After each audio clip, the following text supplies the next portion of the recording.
creeps and creepettes. Say, I'm running for president of horror of the world.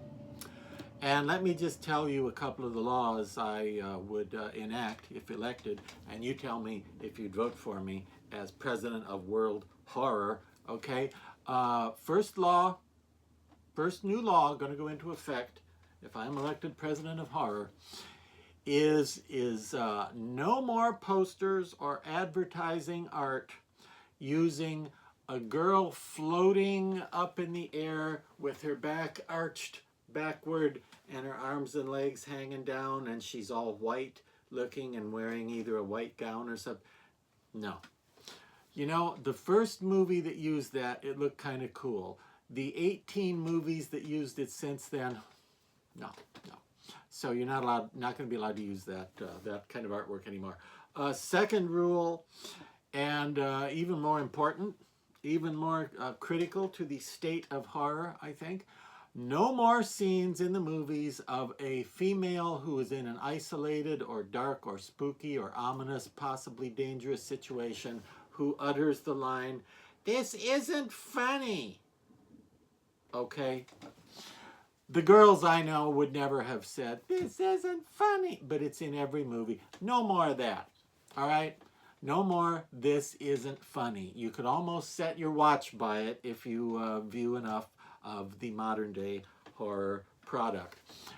Next, and most importantly, no more posters or advertising art or Blu-ray covers or anything like that. No more advertising art using the shush gesture, the shh.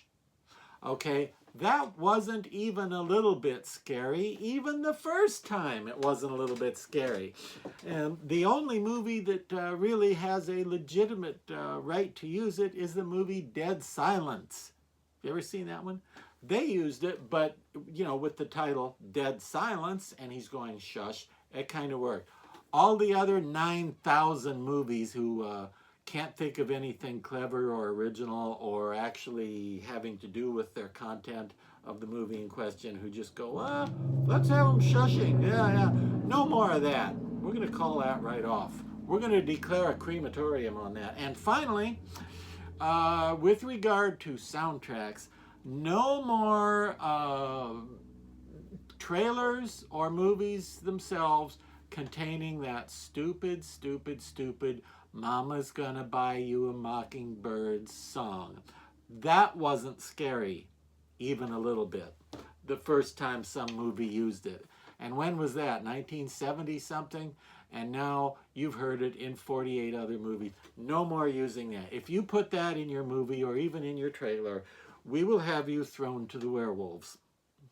Yeah. So those are some of the laws. Meanwhile, back in the world of masks, because this is Creepy Cheapies, where we love the art of Halloween masks, you might not have noticed this guy. He might have slipped by you. It's this horrific monstrosity from 2024, from the Creeps at Trick or Treat Studio. Yeah, and there's a question of the spelling here. Stay with me. It's Blood Feast. That's BLOOD space FEAST. Now, obviously, that's how you'd spell Blood Feast. Why am I making a big deal about it? Because owing to a typo made on the Morris Costumes website, there are now packing slips and invoices and ads and listings for this mask as Blood Fest, leaving out the A. So, oddly enough, I've seen a movie called Blood Fest, and I've seen a movie called Blood Feast. Blood Fest was better, just so you know. But Blood Feast is this very creepy vampire. And again, this is a case of where I don't think that many masks are actually frightening, actually scary. This guy, I think, fills the bill. This guy, I think, is scary. Because look at those eyes. And I have not done anything to this mask. I was tempted to maybe, make some more dramatic shading or something. But then I thought, nah, you know what? Why? It kind of works just like it is. I believe these sell for around 60 bucks. Is that right? 60 bucks? He doesn't remember. He's been a vampire for an awfully long time. But how do we know Blood Feast is the correct spelling? F-E-A-S-T, because it's right there on the back of the Trick or Treat Studios tag. Blood Feast Vampire. And when I first caught a glimpse of this on a website, online, just a photo of it, normally I know who, I can guess who sculpted a mask, if it's one of the current crop of sculptors or even one of the older sculptors. I can usually just look at it and guess, and I'm usually correct. Not this time. I thought, oh, that looks like a Jordu shell sculpture, but it's actually sculpted, according to the tag, by one Connor DeLess, who is another very talented guy. Connor is the guy who sculpted my favorite reproductions of the masks of Leatherface from the Texas Chainsaw franchise.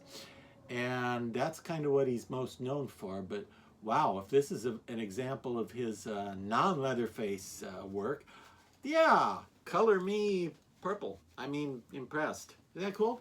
Blood Feast. He's got little eye cuts above the eyes right there, kind of. Can you see that? Well, he does, take my word for it. And he's got a little bit of blood going on there, but it's not like fresh, drippy, gushing out blood. It's more like he had a bite to eat a while ago and never did really, well, monsters don't have the best table manners sometimes, so maybe he didn't use a napkin. And as far as what you'd wear with him, I think I would go for something along the lines of traditional Nosferatu kind of costume, like a long dark overcoat, maybe one with a collar you could turn up, or he could wear like a Dracula outfit, or he could wear a tattered, gnarly, torn up, shreddy kind of shroud or gown or robe, like it's something he was buried in. He could wear something spooky and dead looking like that. You can probably find some gray monster hands on the market that are close enough that they'd be a decent match. But the great thing is those eyes, those shiny eyes that are red little, just blood-filled balls with the glowy yellow irises and the little spooky pinprick pupils, which always look intense and scary and make him look like he has hypnotic power. Do you have hypnotic power? He thinks he does. Say, what's the name? What's the deal with Blood Feast? That's not much of a name, you know. No, I know. It's not really his name, like, you know, Dracula or something like that. No, it's not really a family name, but, well, he was kind of a nerd vampire when he was younger. His real name, I think, was Schmendrick Potrzebi. Not a scary name for a guy who wants to be known as a threatening, terrifying entity of evil, but he was kind of one of the wimpy vampire kids. He got bullied a lot at Vampire Academy. He did. I've already told you I was sorry about all that. What more can I say? I've apologized. Yeah, I know. You're right. You're right. I should have tried to do better, especially seeing how I was one of the teachers. I know.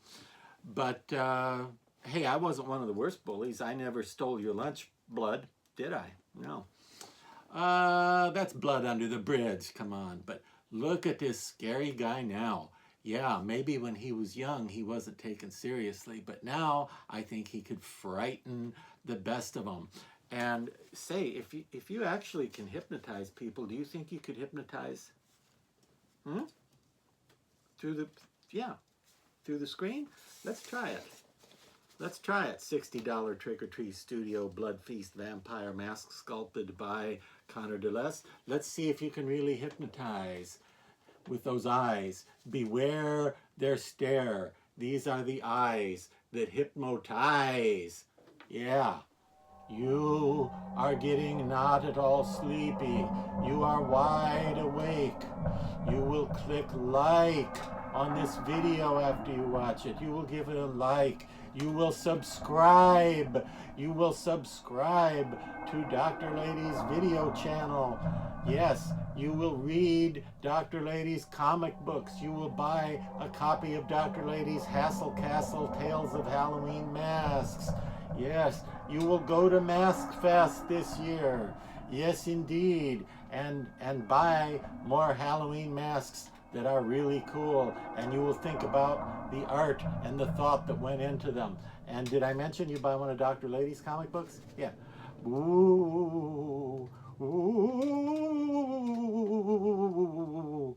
How was that? Pretty good? Yeah, it was all right. It was all right.